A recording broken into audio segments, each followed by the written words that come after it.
Alrighty, welcome back to another episode of A Warrior Spirit, where the inner warrior shines in their light. Today, I have the pleasure of a old colleague of mine, and I say old lightly, just we long time past, Tim Bongard.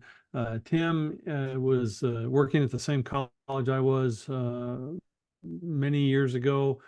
He's led an eclectic life, done many things, and really glad that he's still here with us to share his story and share his journey. And Tim, I appreciate you today. Thank you. Yeah, thanks for the opportunity, Daryl. It's a pleasure to see you again and to be here. I appreciate this opportunity. I know some of your history. I know some of your past, but where may I ask where little Tim grew up and where those beginnings were? Sure. My wife Maureen and I are originally from New Jersey. Okay. We grew up just outside of Newark Airport in a town called Roselle. Okay. Uh, we actually were in the same neighborhood, and Maureen and I went to kindergarten together. Wow. Uh, we were in school all through elementary school and then into the beginnings of high school. So we have some background together. Some history. Uh, and My dad owned the local hardware store in our neighborhood. Grew up there. My uh, Both sets of grandparents were nearby. One was actually in our home at one point, and the other was just down the street, 150 yards away. That was my German grandparents. Um, I was very fortunate, and I guess my life story here, even from early on, is the hand of God and divine providence and the role that that plays in our lives, whether we see it or not. Hmm. Oftentimes we bounce through life and go through the events of our lives and not really know or see that uh, this was definitely God at work. You know, Would you say you had a happy childhood, a tumultuous childhood? What was your childhood like? I had a very confusing childhood um, on a couple different levels. One, my mother's parents lived with us. Her father passed away relatively early from what is now Alzheimer's. Hmm. Um, so grandma stayed in the house with us, and unfortunately, she was an alcoholic. Mm. Um, just down the street, however, were my German grandparents, my dad's folks, and they were wonderful people. My grandmother was the sweetest thing in the world. She loved to garden and she loved to take care of the home. She was industrious, but she was this tiny little thing that just was filled with love. My grandfather was an eclectic madman. He um, he was a photo engraver by trade, but he had a number of different interests: photography, ceramics. We had a printing press in his garage. Wow. I learned my alphabet by sorting lead type into a California case, Wow. which kind of scrambled up A, B, C, D, E, F, G because that's not how the California case is arranged. Um, so I had this dichotomy going on that has taken me a good well into my adulthood to figure out. On one hand, in our own home, we had grandma and her problem, and my mother who was enabling her, but just full blown denial of what was going on.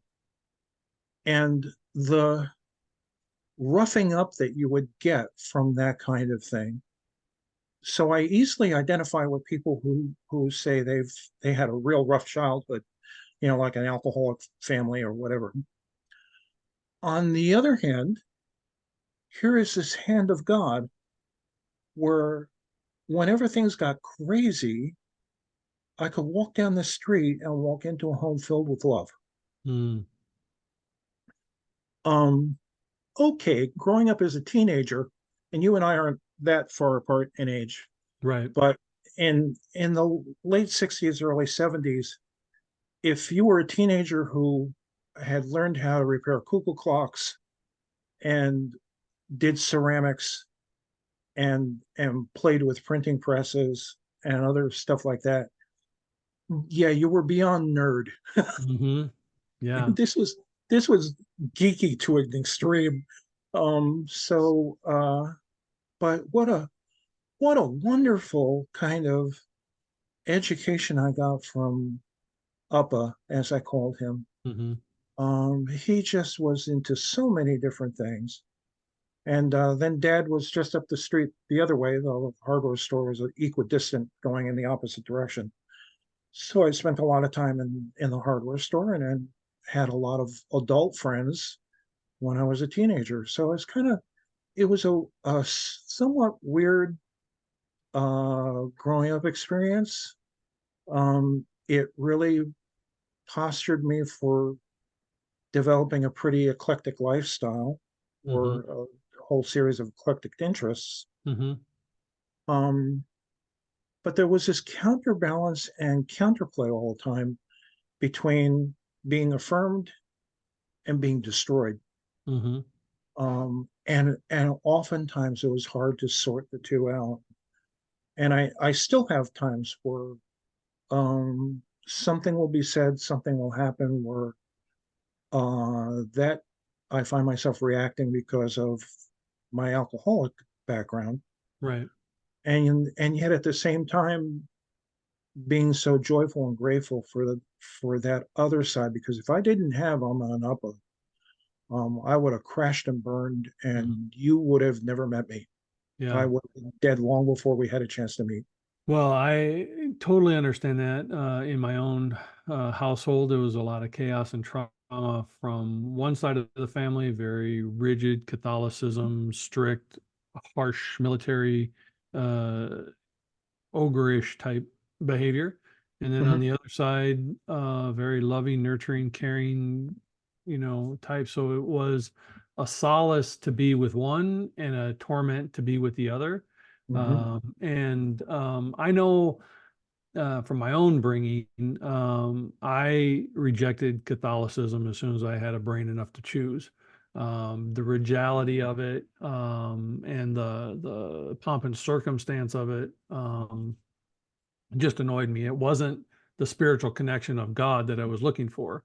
I've always said that I find more connection with God sitting on a rock watching the ocean than I do sitting in a pew watching a guy preach. Hmm. And I think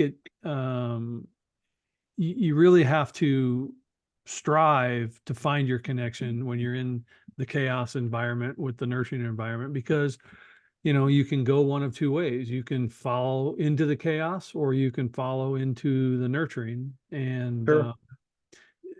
growing up, did you gravitate naturally to God, or was that thrust upon you and you just saw it working in your life? No, not really. My folks were not really all that religious. um, we went to a small Methodist church in our neighborhood.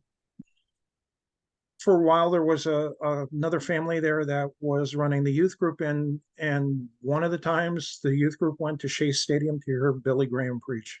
Oh.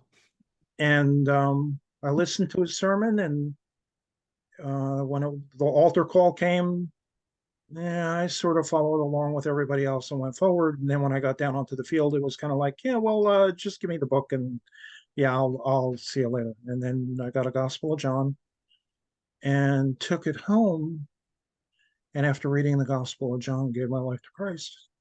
What's amazing, Tim, is that we parallel in many ways, not just age, but when I was like 11, my mom dropped me off at a movie theater. Um, Turned out to be a Christian film. Uh, didn't know that at the time. Went in and really enjoyed the film. But at the end, Billy Graham walked out behind the curtain and gave his Oh, altar call. And I gave my life to Christ that day as well. Even though I had grown up in the Catholic Church, that was the day I actually gave my life to Christ. And it's very interesting that Billy Graham played a part in both of us. it for me, it had a profound effect at first, I remember reading the Book of Acts afterwards, and then the Farley family, which they were the youth group leaders, they moved, and everything kind of fell apart, and things got really crazy at the house. So I did everything I could to get away from the house, and one of those things I did was I joined the First Aid Squad. So at 15 years old, I joined the Cadet Corps Hmm. and started rolling on ambulances. And by the time that I got to be 17, I was now captain of cadets and a real hotshot. I mean, I knew my stuff. I was really good at it, but I was also a hotshot, like Hawkeye Pierce. Yeah. And I had drifted very far away from the Lord. Hmm. I was dating a girl that was like 2.5 years older than me.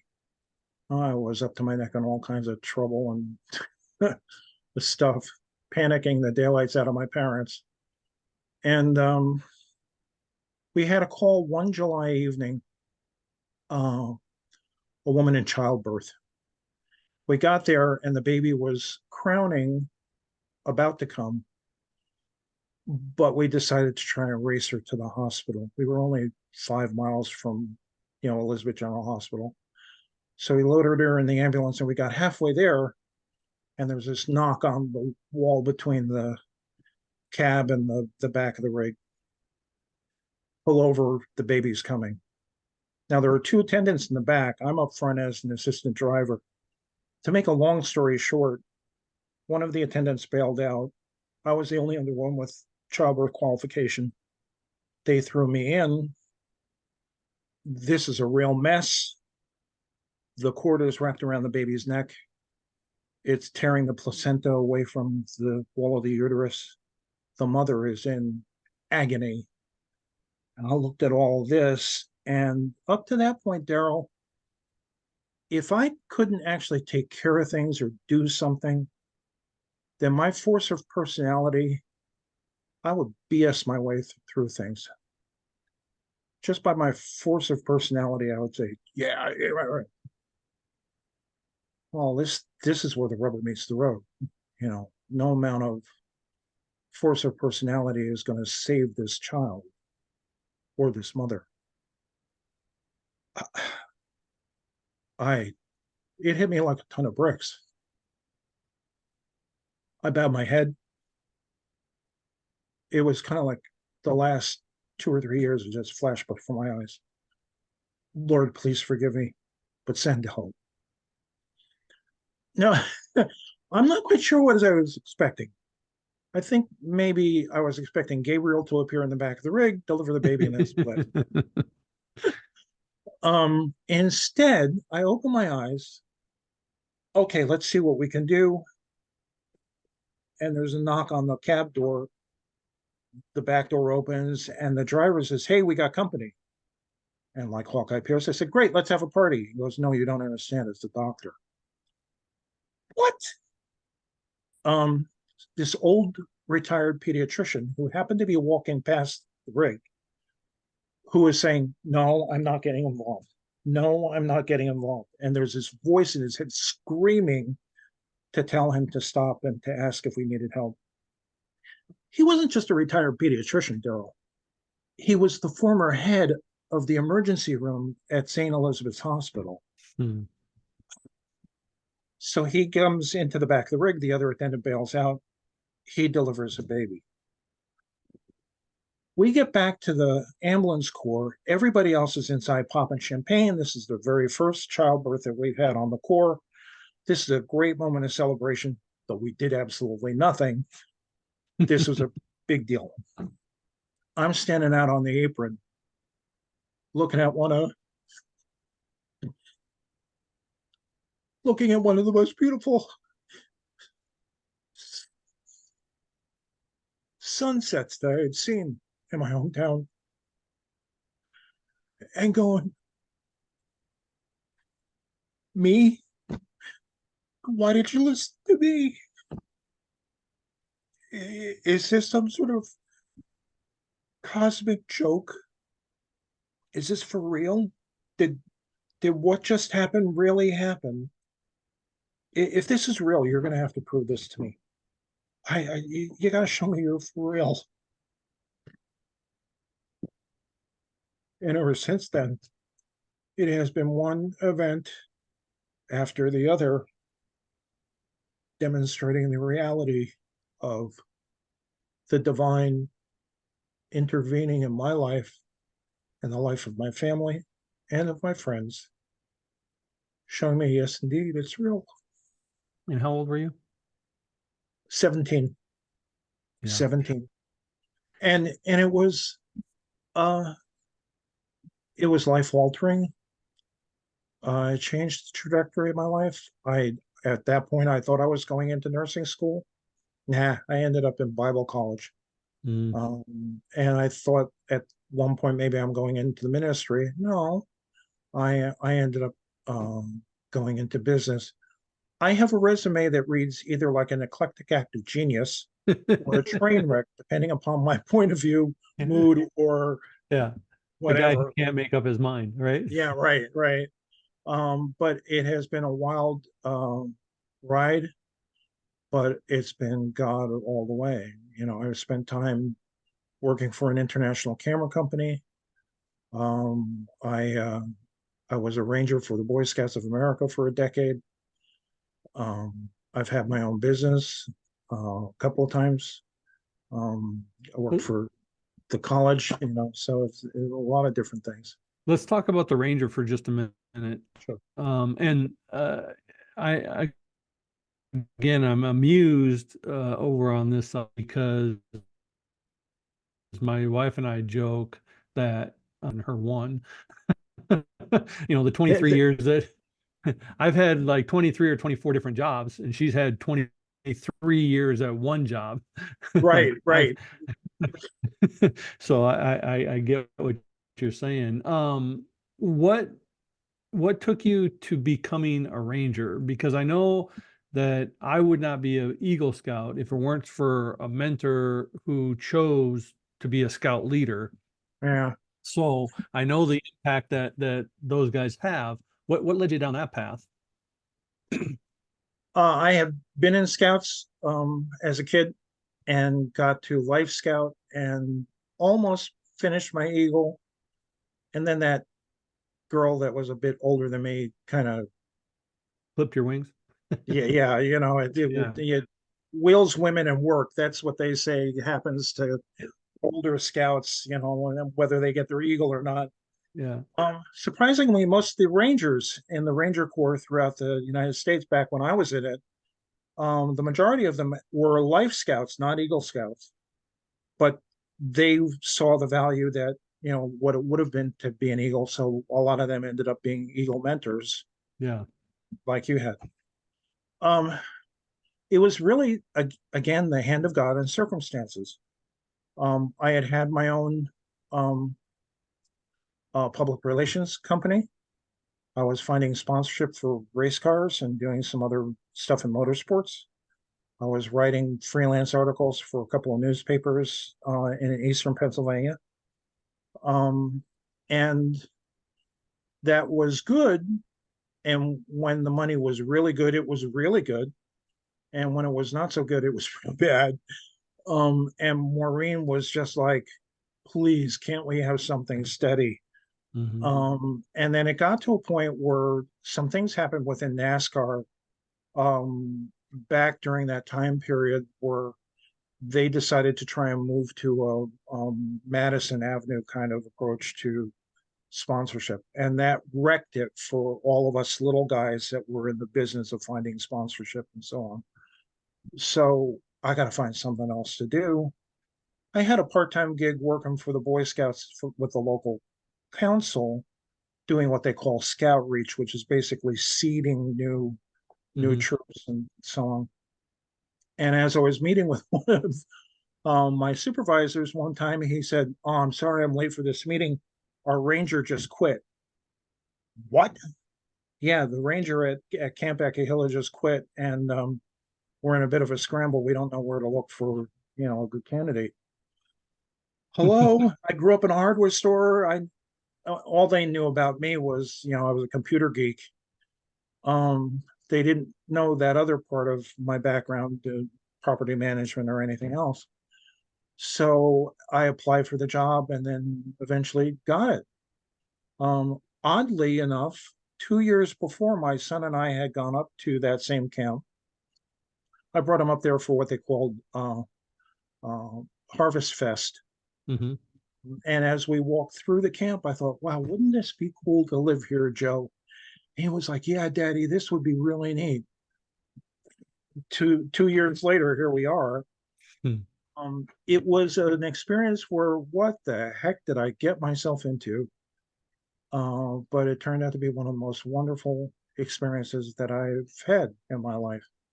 And a lot of it being uh, God again walking with me and helping me and getting me through stuff and um, learning a lot about people and the land and so on. It was great. So you obviously did this a little later in life because your son was old enough to understand.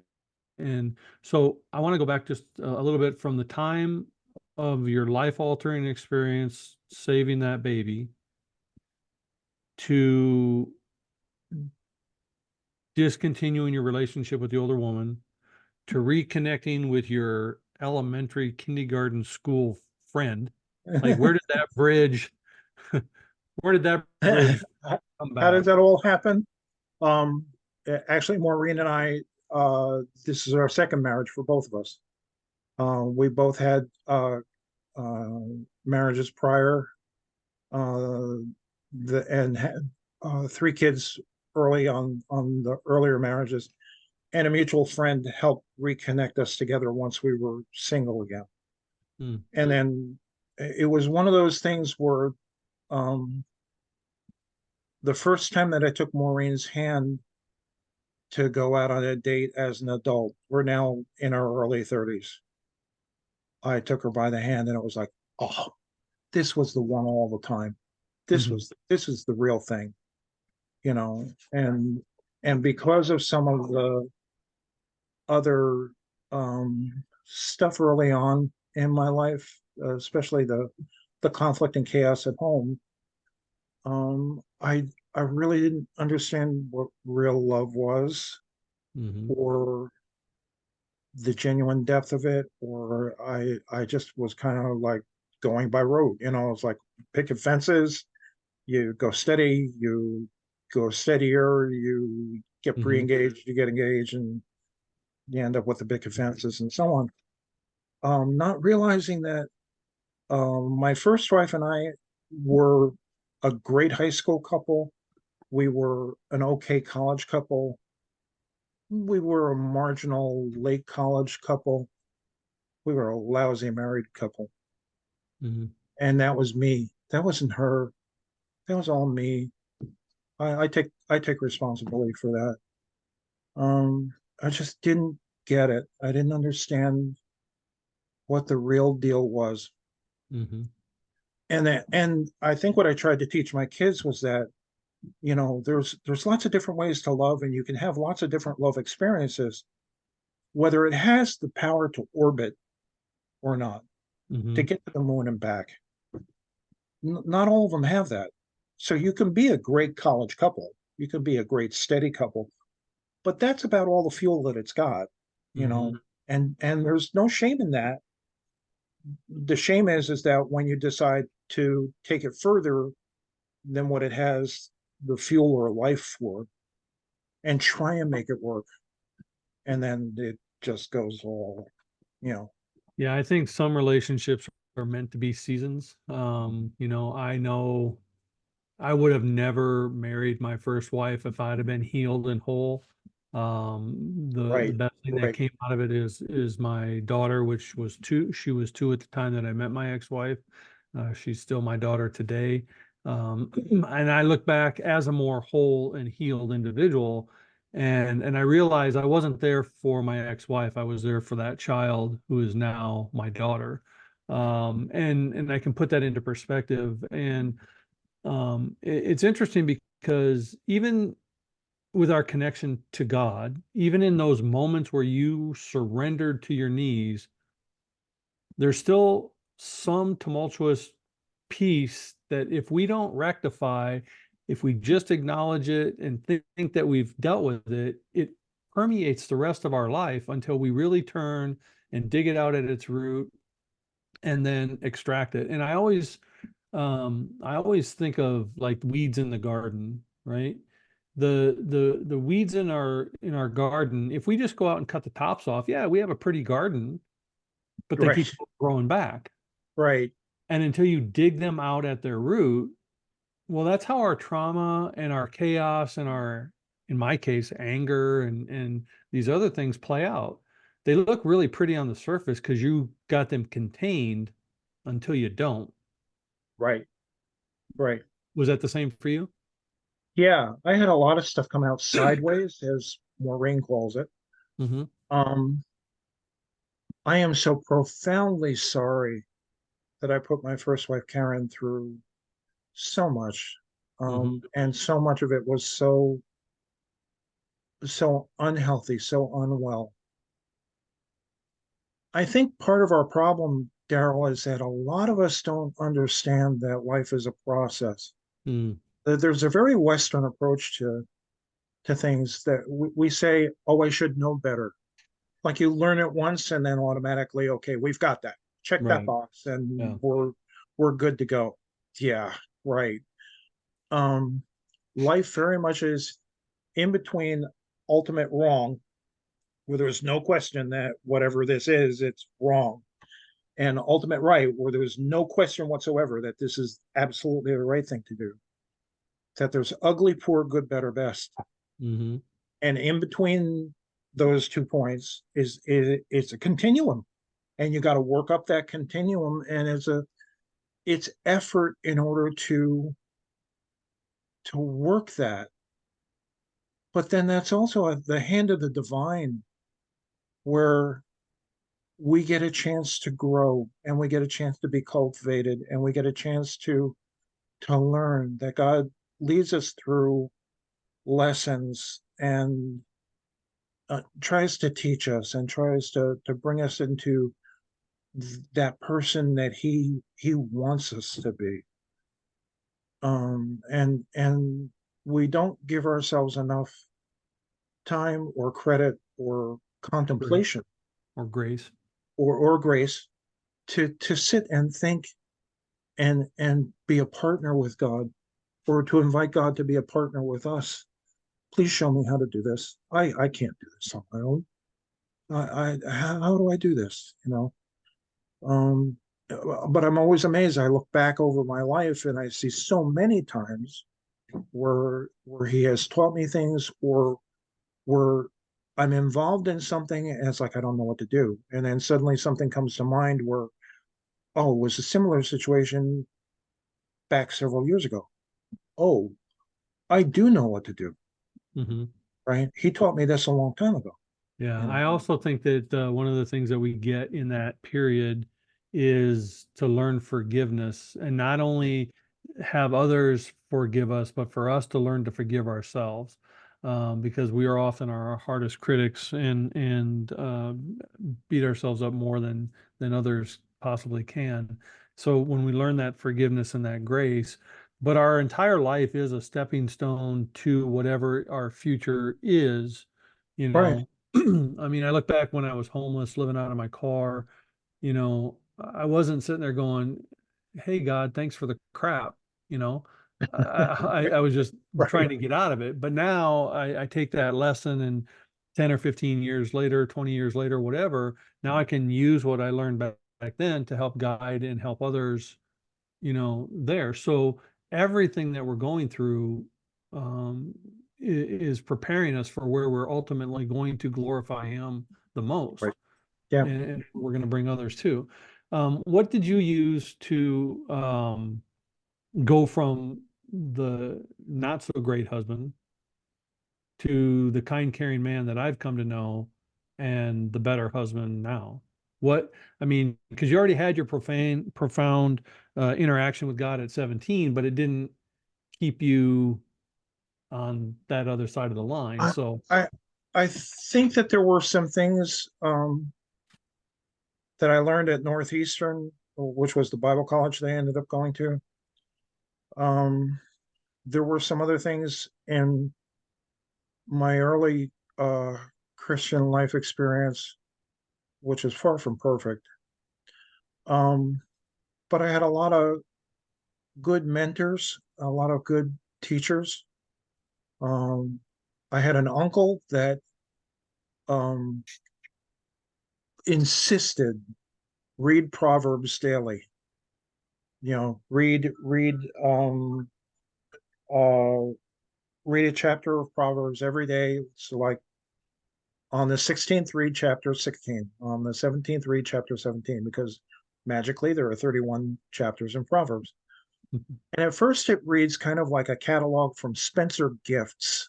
Mhm. Your older viewers will know precisely what I'm talking about. Yeah. Where it's like this is a whole bunch of sayings and what's the connection here? But then after a while, after you go through it the second, third, fourth time, a pattern starts to come out. You start to see it. And then you start to remember things. And um, you continue to see patterns. I got to a point where I started using colored highlighters. I'm a color deprived child. I grew Mm. up in a household that had black and white TVs, and they didn't get a color TV until after I moved out. Wow. So I use color highlighters. 1 month I'm green, 1 month blue, 1 month red, and amazingly, I have a very colorful book of Proverbs. But it's amazing how God speaks to you on different times, on different things, and what jumps out at you. So that has been a big help. But then the more I've gotten into God's Word, of taking the time and sitting down to read it, the better, I don't want to say a better man I've become, perhaps a more sensitized individual I've become. um, that you start listening more or seeing more, or something happens in your life and you realize, well, that was a God moment. That wasn't just, by happenstance. That was the divine intervention that I was talking about earlier. Well, Yeah. and you just recently had a very profound God moment. You recently retired, which in and of itself is not the God moment, but you For some of us it is, yeah, yeah, but so some of us, getting to that point it is, but you retired and you and your wife decide you're going to move out of Arizona, and you're going to go back to the East Coast and end up in Delaware. And before we came on today, you were telling me about that journey. Can you go back to your and retirement age, obviously, sure. and you're loading up 300 boxes of cargo by yourself to move you and your wife Yeah, cross country. yeah. Um, t- Tell me a little bit more about that.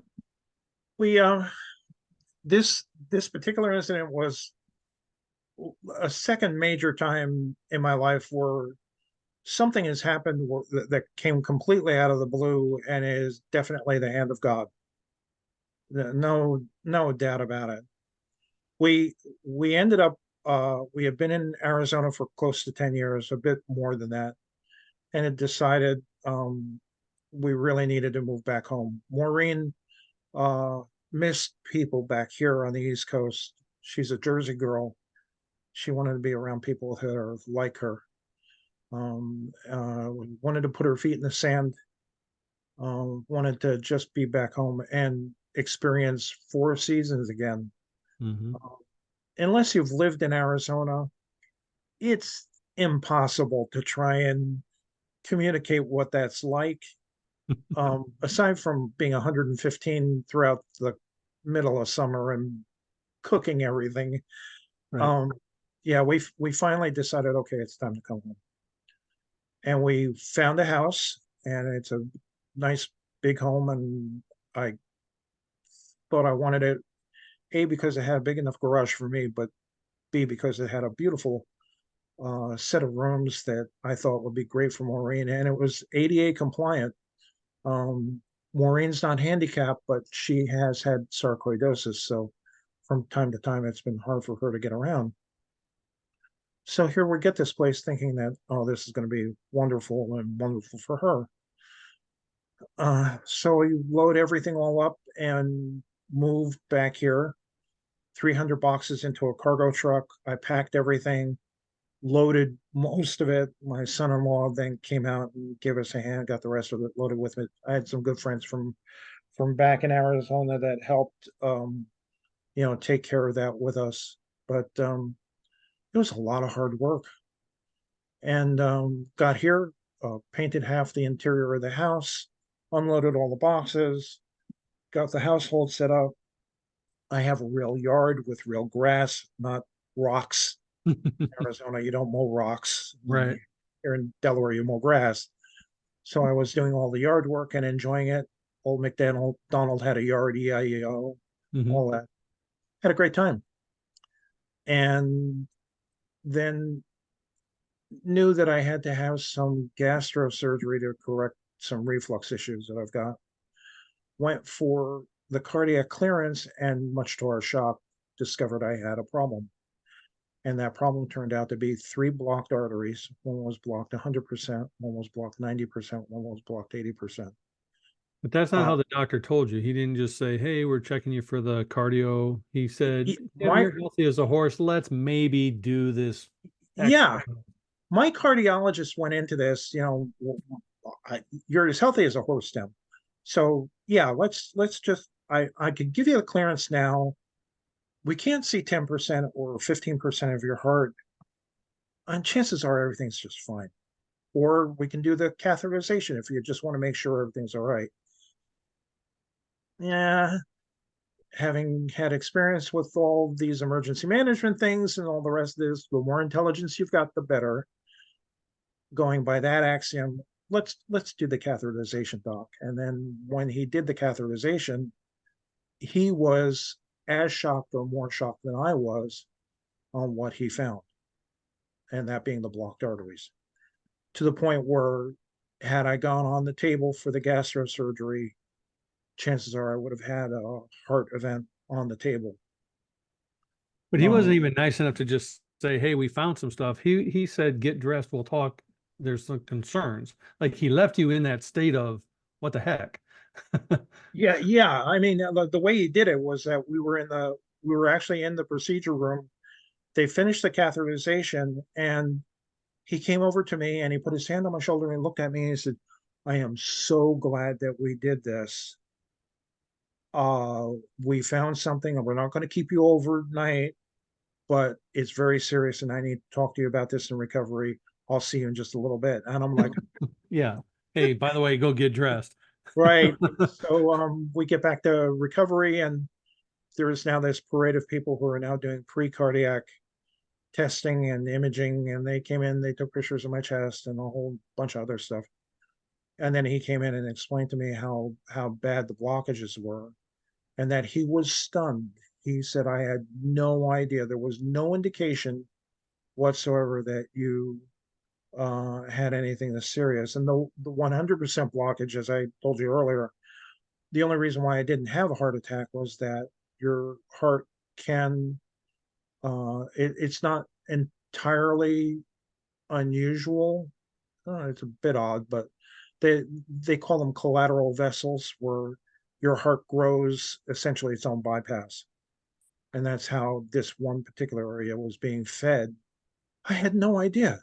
I mean, all the work that I did, all the hauling of stuff and everything else, never even got winded. I mean, it was just like uh shocked. Um, so they went in and they did a modified double bypass, which means it's not quite a triple bypass, but it's more than just a double bypass. And took great care of us. And by the way, doing it here in Delaware, the doctor that we found is somebody we had instant rapport with. He has been in the same places that Maureen and I have been in. He's from New Jersey. He lived in Wilkes-Barre. He was a surgeon up there for a while. He's one of the top 20 surgeons in the country. What are you doing here in Delaware?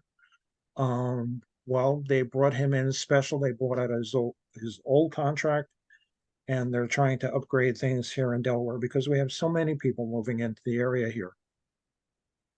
How do you do this, God? Mhm. Now, to be honest, this is the second time because when I moved to Arizona, as we met, um, when I got there, I took the job, and now I'm not working 70 hours a week as a ranger. Instead, I'm doing 37 and a half hours a week. I should have been bouncing off the walls with energy and stuff, and I had nothing. Something's wrong. They had done a full physical in March or April, right before I left. I moved in May. I get out there, something's really odd. By October, they do some testing and everything, find I have late stage 2 prostate cancer, and it's a very aggressive form of prostate cancer. Um, where we were back at the camp, the closest city was Wilkes-Barre. Wilkes-Barre is known for a lot of things, but being a hub of medical technology ain't one of them. And yet here we are now in Phoenix, 3 of the finest cancer centers in the world. How do you do this? And I'm working for a university that covered all of it. Mhm. On the salary that I had as a ranger, great job, but missionaries are paid better than rangers. I had nothing. And yet here we are, they take care of it. So this is the second time with this heart issue now. This is the second time I've been through something where it's like you're doing something miraculous here. Like beyond, you're arranging the puzzle pieces in a way that I just confound my ability to comprehend it, but I am so grateful for it. And you care that much about me? Really? So you've had two leases on life, Yeah, and God is not done with you, or you wouldn't have had those. right. So what's in store for Tim to utilize those? Well, that's a good question. I mean, I'm allowed one per interview, so there you go. Okay. Um, to a certain degree, I had to ask the Lord for a little bit of a paradigm shift. That once we got here, that after all this hard work that I had done for so long, that I would be able to give something back to Maureen, to spend time with her, to uh, to just enjoy our retirement together. Help me, Lord, to change that a little bit. I'm one of those cats that retiring is a Yeah, mystery, yeah. uh, a hard thing to grasp.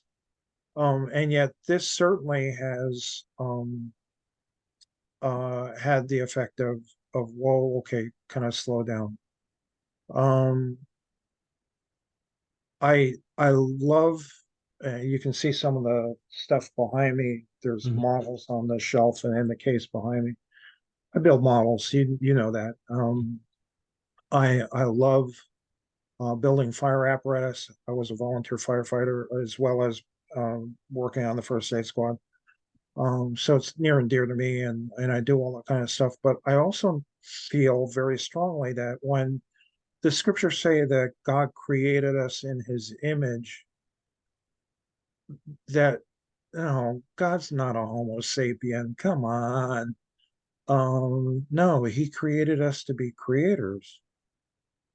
That the ability to create, the ability to problem solve, the ability to imagineer, all of those different things, the skills that we have, that God creates the world and looks back and looks at it and goes, that's good. Hey, I've done some woodworking. I've done some models back here that I've looked at it and said, yeah, that's good. I get that. And there have been times where I've been at my workbench, whether it's woodworking or anything else, the model building, where I feel a connectedness with the Lord. There have been times where I've said, how am I supposed to do this? There's an idea. Are you a model builder? Well, yeah, of course he is. I mean, we're living in it, you Hmm. know. And I see oftentimes that my hobbies inform my spiritual life or my everyday life, where um, Jesus taught that way, where the kingdom of God is like, well, hey, if you're going to put a good paint finish on something, you have to give it time to dry. So don't go grabbing it while it's still wet. That's common sense, but there are applications to our regular everyday life where you and I have grabbed it when it's wet and Hmm. we made a mess. Hmm. So I, I'm hoping that at this point, maybe in this hopefully funner Yeah. uh, period of my life, um, that uh, I'll be able to share some of the wisdom, share some of the skills, share some of the um, insights from the hobby and or the hobbies or the interests, and do that in a way where I'm glorifying God. I'm bringing people closer to the Lord. That He wants us to enjoy life. It says in Ecclesiastes that there's nothing better for us than to eat, drink, and Yeah. enjoy life, and that's a gift of God.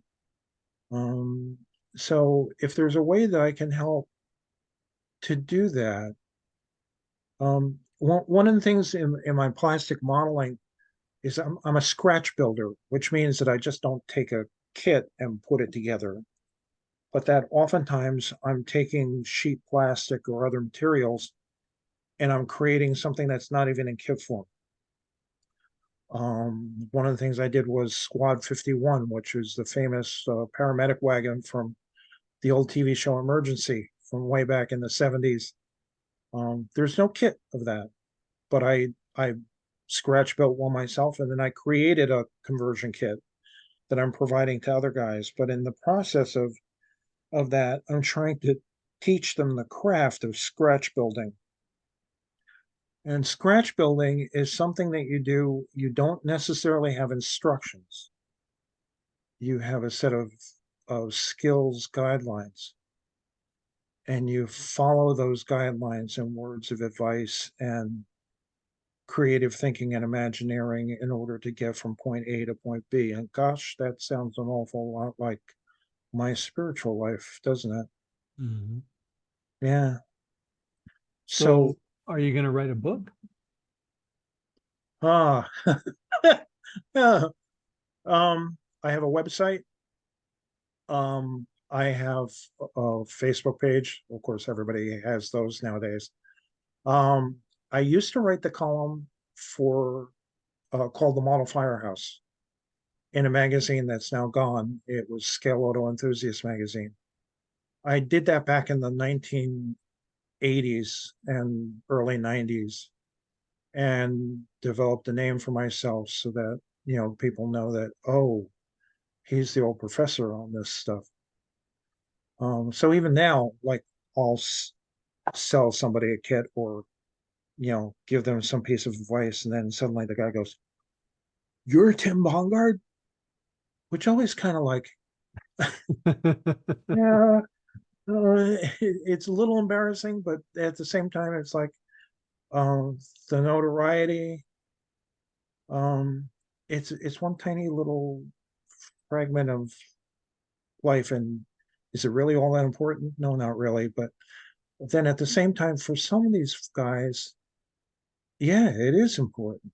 I've had two or three guys tell me that either they were um, involved in alcohol abuse or in drugs, and that they got hooked on scratch building or model building. And one of the columns that they kept finding good pieces of advice in that they could apply was the model firehouse.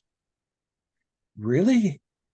I'm always amazed how God uses it. But then again, that's the other piece of this that always that strikes me as just so profound, Daryl, is that in God's economy, nothing, absolutely nothing goes to waste. Our worst mistakes, he uses. Our best efforts, he uses. Those absent-minded things that we do, he uses.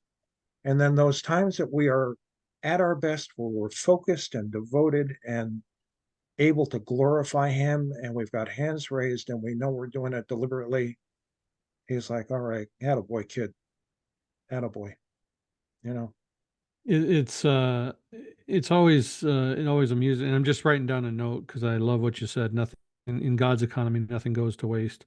Um, it amuses me how we as humans always tend to feel so unworthy of sharing God's message.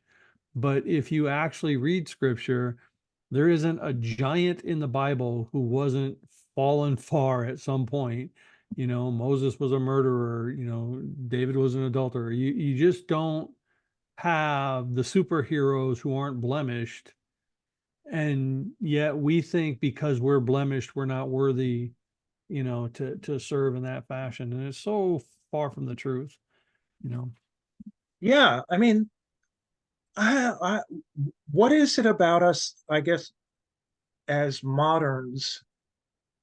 We tend to forget that Peter knelt before the Lord and said, "Depart from me, for I'm a sinful man."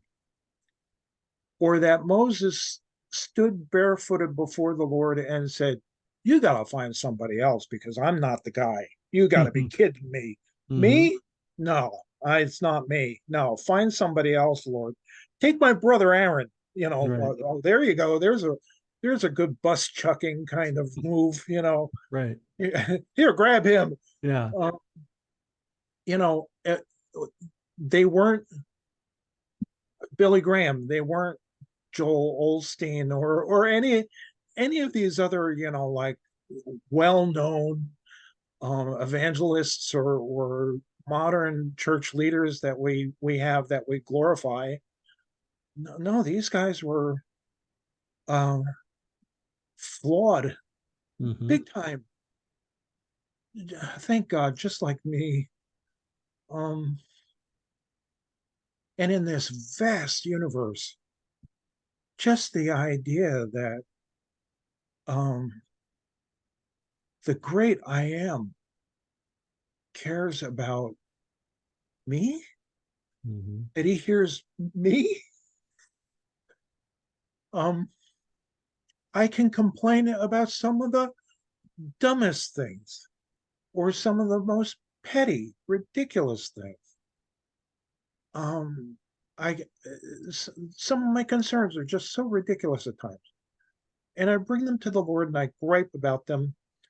And the next morning, the sun rises and the day starts again, and He has resolved that problem in ways that sometimes just leave me going, you know, scratching my head or walking away laughing.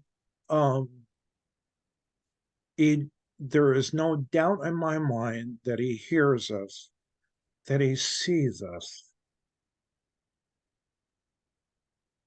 that he loves us,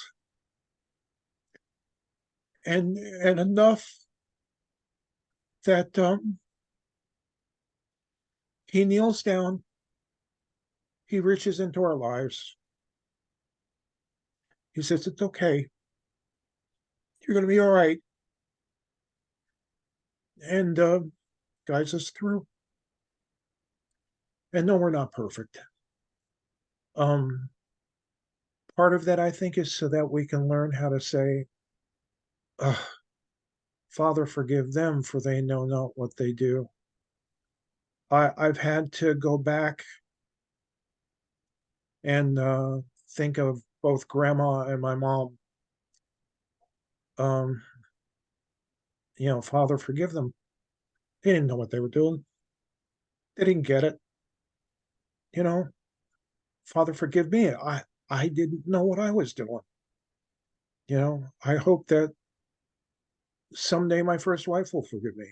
You know, I am so grateful that my current wife is so gracious and loving and cares so much about me. And when when the wheels come off for Maureen and I, the glasses can come off, and we can look one another in the eye and say, "Oh, there you are.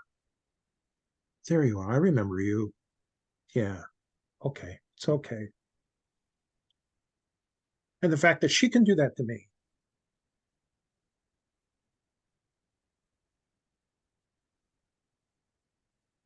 I think my God does that to me too.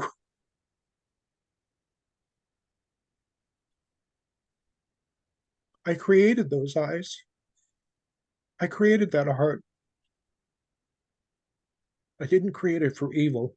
I created it for good. Come home to me.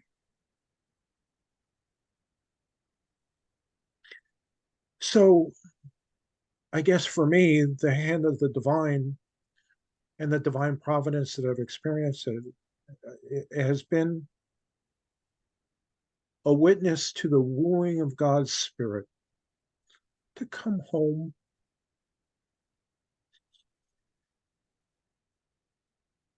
for each of us in our own way to come back home. Love that. That's beautiful. You My know, my um, as you know, my wife's been ill for, well, 9 years, 10 years now, um, and she always had a really good connection with God. But she always says that her connection was even deeper through her illness because she had to stop standing on her own and kneel before Him. she was a sweetheart.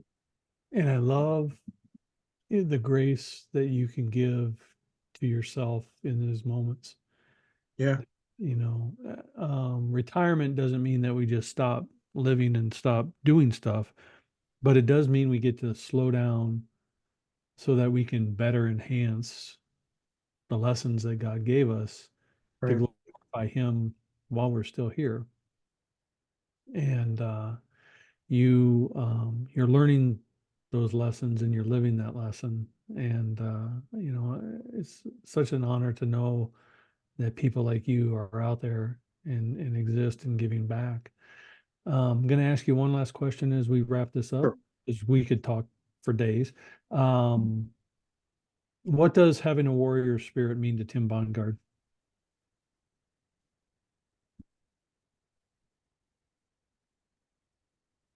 Um,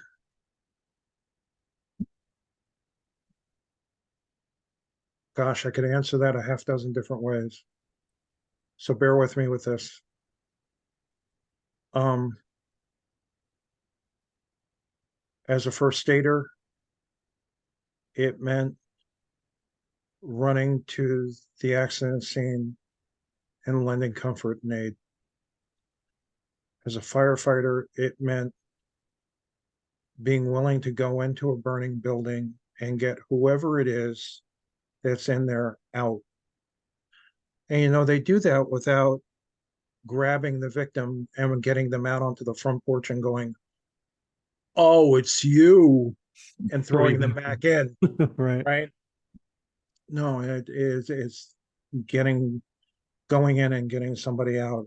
Um, as a scout or scouter, it's standing on the principles. And I have to say this: I know that scouting has got taken a real hard rap over the last 15, 20 years. and rightfully so. Boy, have we found ways to shoot ourselves in the foot in terrible ways. But there were times that in meetings I had to say to other leaders, what part of trustworthy, loyal, helpful, friendly, courteous, kind, obedient, cheerful, thrifty, brave, clean, or reverent is this? Mhm. We could recite too the fruits of the Spirit as Christians.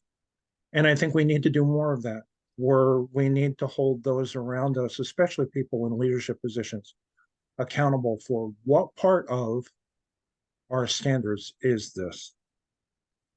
Um, in this day and age, this is tough. The warrior spirit means standing for what's right. And there will be times where you'll be afraid. There will be times where you may feel panic. There will be times where you're going to want to run from the scene. And you have to seize on, I'm going to do the right thing. I'm going to be brave. I'm going to do what's needed here. It's so easy to be that one person to stand up to do what's right and enjoy the shock of how many people will follow you because that's what was exactly needed in that moment. The warrior spirit means living aware so that when the need arises, you can be the answer. I love Right. that. Well, I love that you're in my tribe and that you definitely exhibit the warrior spirit in the heart, and living the divine through what you're currently doing. So, thank you for joining me today. And it's an honor to have people like you in my circle, and I just appreciate it. I appreciate you, Daryl, and thank you so much for doing what you're doing. And you were a wonderful guy to work with. I am so grateful that God brought us together as friends and as coworkers, and that continues. I thank God for you. Thank you for this opportunity today. I appreciate it. Enjoy the rest of your day. Okay, thanks. Bye. You too.